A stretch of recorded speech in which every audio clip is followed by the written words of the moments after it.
Hello, everyone. It's a distinct pleasure and unique honor to join so many people from such diverse professions, all focused on what I believe to be the world's most transformational material. I'm grateful to the United Nations for dedicating this year to glass. Other presenters have surveyed the depth and breadth of glass and its impact. They've provided architectural and artistic perspectives. They've deepened the historical context, and they've illustrated important scientific advancements, including compelling medical applications. The impact, the promise, the potential of a material that begins with a simple grain of sand is nothing short of inspirational. I'm certainly amazed. The power of glass comes down to a set of remarkable technical attributes. Let's briefly consider them, starting with stability.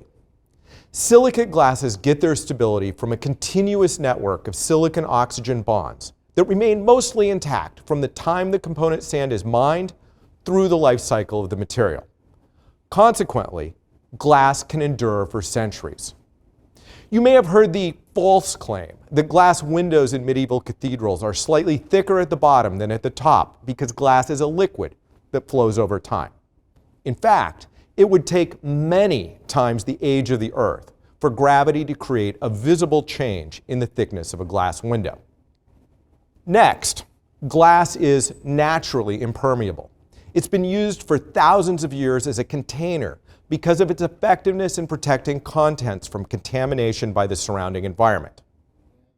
A molecule of oxygen takes about 2 weeks to pass through a piece of high-tech plastic a millimeter thick. That same oxygen molecule would take about 5 trillion years to pass through 1 millimeter of silicate glass. Next, the superior transparency of glass makes it uniquely effective for optical and radio frequency transmission. For example, the glass used in optical fiber is more than 30 times more transparent than the purest water, and only about 1% less transmissive than air on a clear day. If you filled the Indian Ocean, which is 4 kilometers deep, with fiber quality glass, you could see the bottom. We can also make glass incredibly strong and damage resistant. Scientists estimate that the theoretical strength of glass is about 15 gigapascals. Now, not everyone routinely measures things in pascals, so I have an illustration that might help convey the enormity of this statement. Imagine a scale that measures the pressure under an elephant's foot. To get this scale to read 1 gigapascal, you would need to stack 10,000 elephants on top of each other. Unfortunately, I wasn't able to get 10,000 elephants through security this morning, so I'm showing this animation instead. And, of course, remember that glass is one of the world's most sustainable materials. It can be infinitely recycled without sacrificing its purity or integrity. But perhaps the best feature of glass is that it offers all these attributes in an incredibly versatile package. Artists can mold, cast, blow, or draw glass to create any desired shape because glass viscosity decreases in a smooth and continuous manner with increasing temperature, unlike materials that have abrupt transitions from solid to liquid or gas. Silicate glass typically begins as sand and consists mainly of silicon and oxygen. By adding different elements, you can dramatically change its properties and thereby tune its capabilities for seemingly endless applications. Today, scientists and engineers have unprecedented tools to create and characterize a nearly infinite range of new glass compositions. This is why I believe that the greatest advancements in glass still lie ahead. The greatest advancements in glass still lie ahead. As the futurist Arthur C. Clarke said, any sufficiently advanced technology is indistinguishable from magic. Here's how I think about that. Take, for example, the development of spectacles in the 13th century. The invention allowed monks to copy and study religious texts and later helped popularize reading following the invention of the printing press. When monks used these early spectacles as reading aids, they didn't understand how the eye refracts light and focuses images. Spectacles would certainly have seemed like magic. So, imagine if they had peered through augmented reality glasses. Even to those of us who understand the science, how an image is projected through several layers of glass and diffracted off optical gratings. Slipping on a pair of AR glasses is amazing. Or consider the advent of glass mirrors. The idea that a person could see their own reflection clearly, consistently, and on demand no doubt appeared magical at the time. Glass mirrors led to the formal use of linear perspective during the Renaissance and encouraged later artists, such as Rembrandt, to paint self-portraits. Renaissance painters would probably find images created using the ultra-low expansion glass mirrors in the James Webb Space Telescope magical. And they would almost certainly suspect some mystical influence if they looked into an interactive mirror and someone on the other side began coaching them through a new brushstroke or a workout. Once again, even for those of us in the industry who develop and supply glass to stream content and build high-resolution displays, these types of innovations feel like they are pushing the boundary of human experience.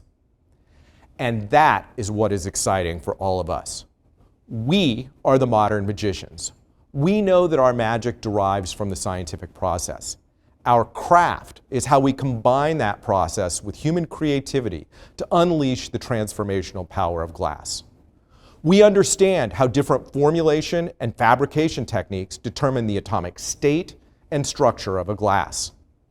This allows us to precisely control its chemical, mechanical, thermal, and optical properties. Our understanding of glass science, along with sophisticated modeling tools, reduces our dependence on serendipity and time-consuming trial and error experimentation. The question for all of us is, where should we focus our magic next? The United Nations Sustainable Development Goals provide a lens to guide us. We're at a critical juncture. The world needs real change on a host of important issues, and change can't come soon enough. The awesome potential and versatility of glass can provide a path forward. We are working with a powerful problem solver. Those of us engaging in this conference and our partners at universities, companies, and laboratories around the world understand the underlying science that can help bring about the future we would like to see. Speaking from a Corning perspective, I get excited because we have teams and teams of scientists and engineers working to apply this understanding every day.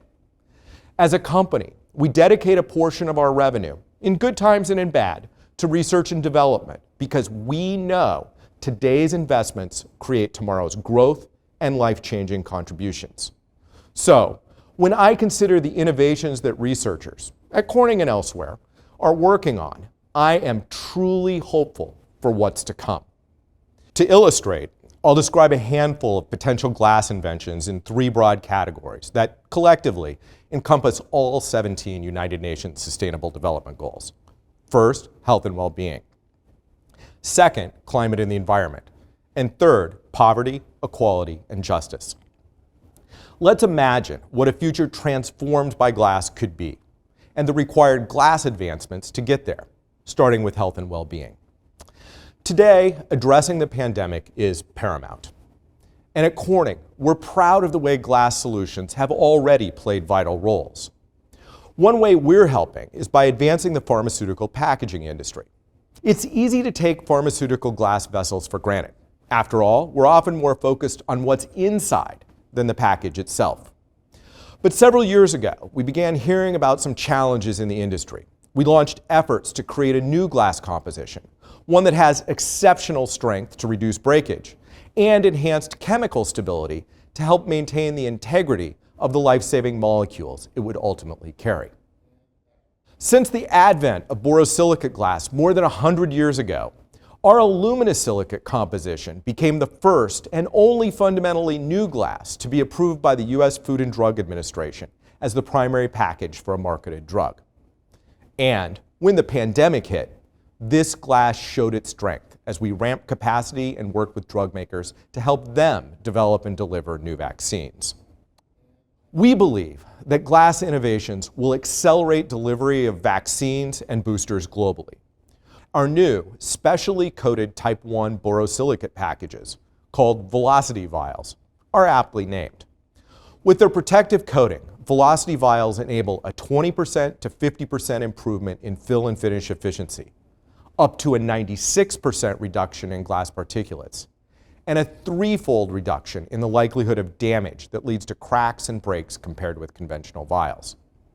I'm proud to share that so far, our portfolio of vials and tubing has enabled the delivery of nearly 5 billion doses of COVID-19 vaccines globally. It's innovations like these that allow us to picture a future in which glass vials effectively increase global drug capacity by accelerating throughput, extending shelf life, and reducing breakage. That means more vaccines get to where they need to go faster, and more people can be treated as costs go down and shelf life goes up. But when I think about how glass can support global health in the future, it's about more than tough containers. Take, for example, bioactive glasses, which are already used for replacement, regeneration, and repair of both soft and hard tissues inside the human body. To date, bioactive glasses have helped more than 2 million patients worldwide. At Corning, we're working with bioactive glass systems for applications outside the body.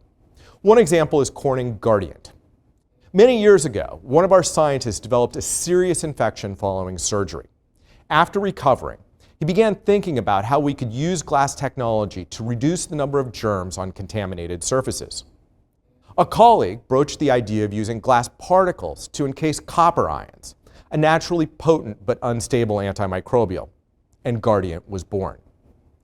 Guardiant illustrates the versatility of glass. It enables the storage and controlled release of copper ions and sustains that controlled release for years. It can be ground into a powder and added to products. Think paint and polymers. And it confers virus-killing properties. Paint powered by Guardiant has been demonstrated to kill more than 99.9% of bacteria and viruses, including the virus that causes COVID-19. And we're just beginning to unlock the incredible potential of bioactive glasses. Picture a world where the surfaces around us are actively working to protect us and keep us healthy. Or a world in which glass is facilitating work inside our body to help us heal if something does go wrong. Of course, when we envision the future, we also picture a healthier planet that we are proud to pass down to the next generation. Which brings me to my second category, climate and the environment. From sustainable agriculture to renewable energy, we believe that precision glass will play a key role. 38% of the Earth's surface is agricultural land for crops and livestock, but it's estimated that various pests reduce crop yield by 20 to 40%. Enter pesticides. The United States alone uses about 1 billion pounds of pesticides annually to protect crops from weeds, insects, and fungi. But pesticide use can have adverse effects. It can foul our soil and water. It can kill unintended insect species, and it can negatively impact public health. But we still need to feed the world. Agriculture needs a pesticide solution that makes peace with nature. A bioactive glass could serve as a carrier for highly selective RNA interference probes that target genes specific to a single insect type. With further development, testing, and government industry partnership, RNAi biopesticides encapsulated in bioglass could protect crops while dramatically lowering the impact to human health and the environment. Next, let's turn to renewable energy. Energy from the sun can power our devices, homes, and cars. That reduces our reliance on fossil fuels and the related environmental impact.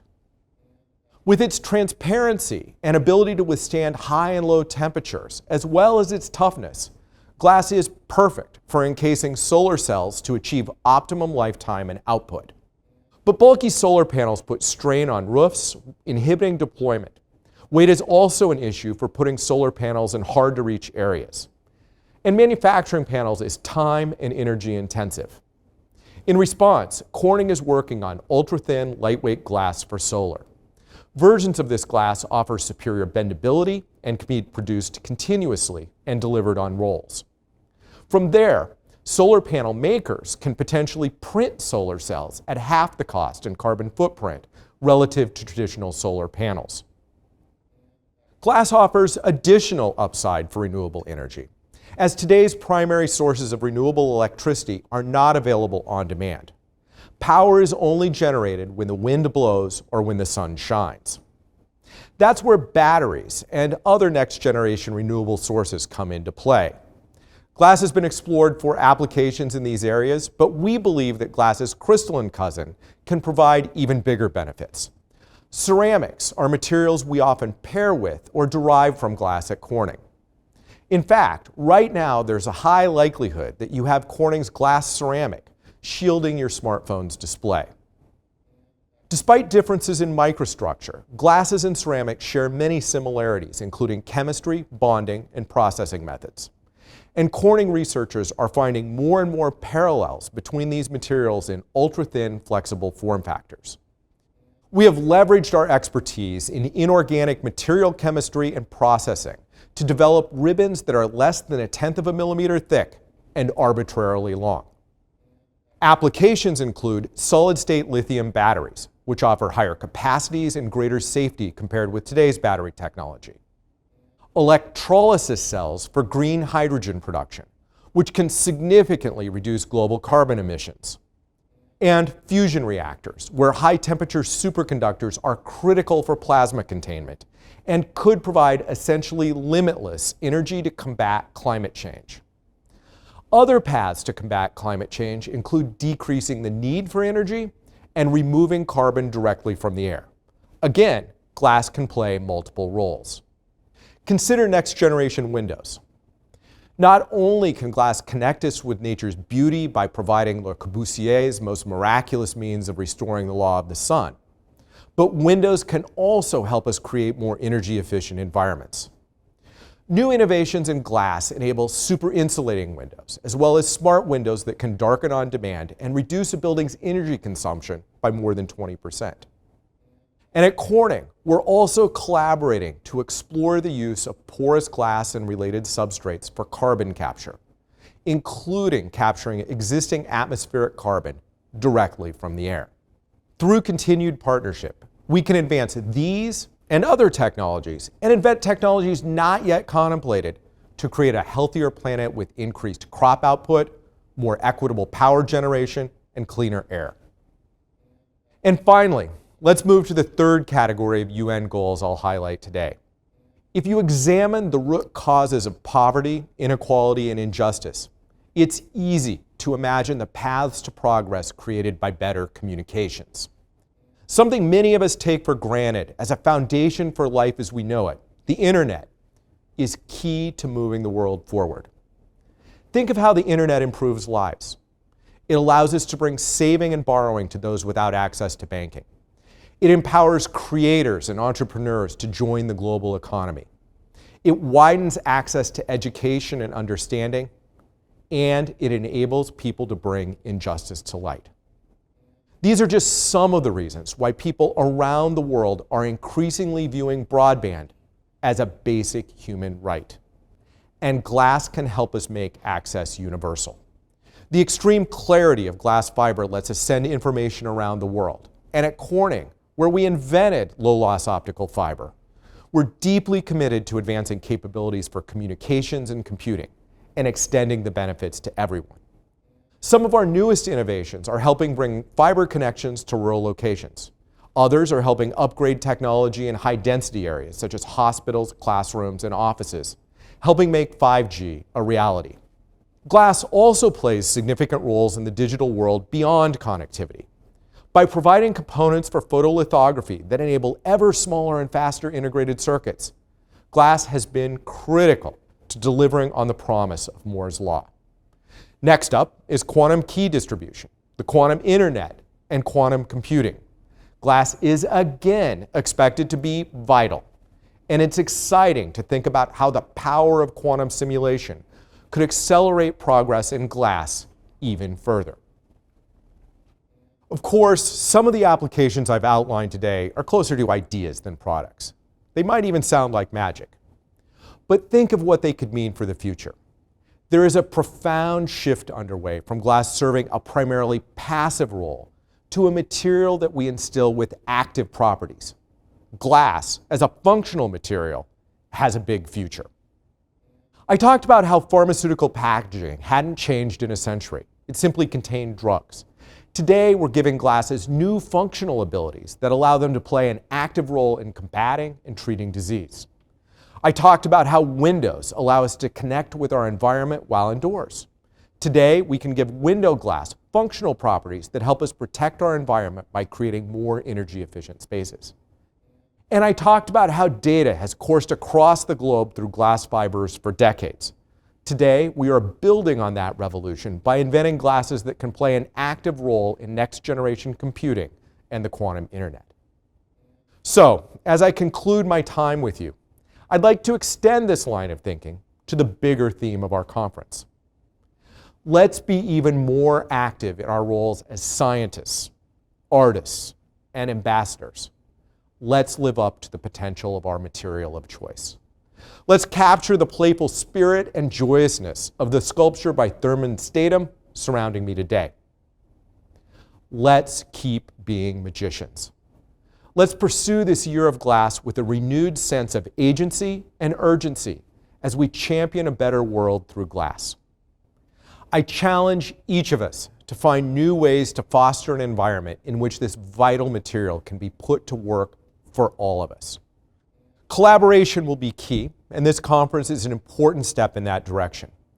We need to continue building bridges in the global community among corporations, universities, and professional associations. We need faculty and mentors who build excitement about glass technologies to ensure a strong pipeline of students interested in pursuing glass research. We need to create partnership in areas as diverse as hardware companies and software developers, information and entertainment content providers, health and human services providers, artists and designers working in other media, retailers, and more. We need a healthy supply of funding from government agencies and the private sector. And we need to make sure the distribution of funding and research is weighted toward the fields that offer the greatest benefits to society. And finally, we need to balance applied research with exploratory research and allow scientists and artists the opportunities for self-directed projects. These can lead to the biggest breakthroughs of all. After all, remember how versatile glass can be? How dramatically we can change its properties by combining different elements? To date, scientists have added about 70 other elements to silicate glass to create unique compositions with different capabilities. But there is lots more room to explore. Consider the variety of music that can be produced using a grand piano. Infinite art from only 88 keys. The same can be true for glass. From a grain of sand comes multiple paths to progress. We are delighted to be on this journey with you. Thank you.